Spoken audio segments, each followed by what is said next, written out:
తెల్ల సంచిలో తెల్లరాళ్ళు కొత్త ప్రభుత్వంలో కొత్త ఐడియాలో సైదాపురం మండలం చాకనం పంచాయతీ గుల్లించర్ల రోడ్డు సమీపంలోని ఓ నిమ్మ తోటలో అక్రమంగా తెల్లరాయిని తరలిస్తుండగా అధికారులు పట్టుకున్నారు. అక్రమ క్వాడ్ తరలింపు వాహనాలు సీజ్. ప్రాంతంలో అక్రమంగా వాహనాల ద్వారా క్వాంటీ తరలిస్తున్న వాహనాలపై తహసీల్దార్ దాడి చేశారు. ఈ సందర్భంగా ఆమె మాట్లాడుతూ లారీలోకి ఎక్కిస్తున్న సమయంలో దాడి చేసి లారీని క్రేన్ వాహనాలను స్వాధీనం చేసుకున్నారు.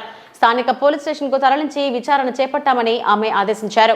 మండలంలో అనుమతుల నిర్వహణ వేసేందుకు చురుకుగా వ్యవహరించి కఠిన చర్యలు చేపడతామని హెచ్చరించారు.